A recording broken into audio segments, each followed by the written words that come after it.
Hi, I'm Joel. I'm a hobby game maker, and lately I've been building a browser game called Killbox, using a mix of custom GPTs, codecs, a bunch of playtesting.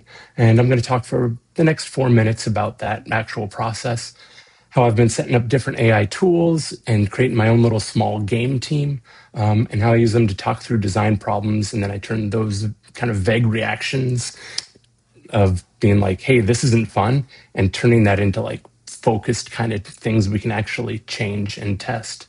At first, I was talking directly with Codex. But I was realizing that Codex is like this incredibly powerful team of like super developers, but it was just also way too eager. So like if I said, hey, let's say I was doing a tower defense game and it just wasn't working when I was playtesting, and I was just like, man, this isn't fun. It would be like, okay. And then it would change like 10 things at once and be like, hey, is this more fun? And I'd be like, I don't know what helped, what broke, what hurt. Um, so what I started doing is I created my own custom GPT. I call it the tech producer. I speak with it first. So I'm like, hey, this room isn't fun. This enemy feels wrong. The tech producer, we converse about it and we figure out, oh yeah, the pacing isn't working or the room just isn't readable. And we converse about it. And then it is the one who actually writes the prompts that go to Codex. So I don't talk to Codex. My tech producer does.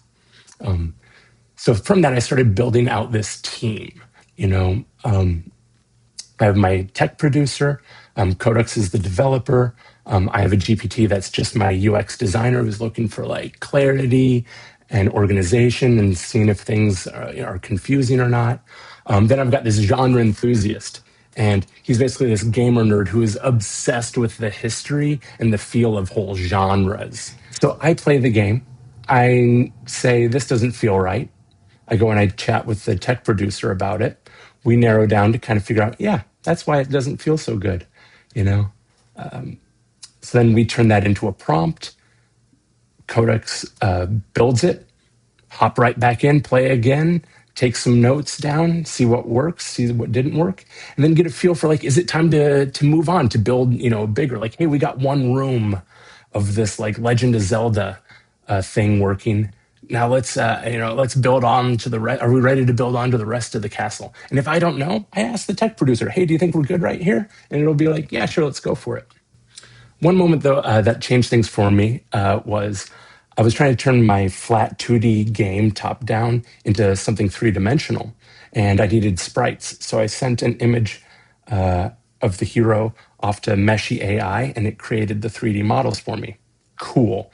Now, and my tech producers are like, great. Now you need to open up Blender, import this model in here, set the camera parameters, lighting, and rotate it and get stills. That way you can have that character in the game.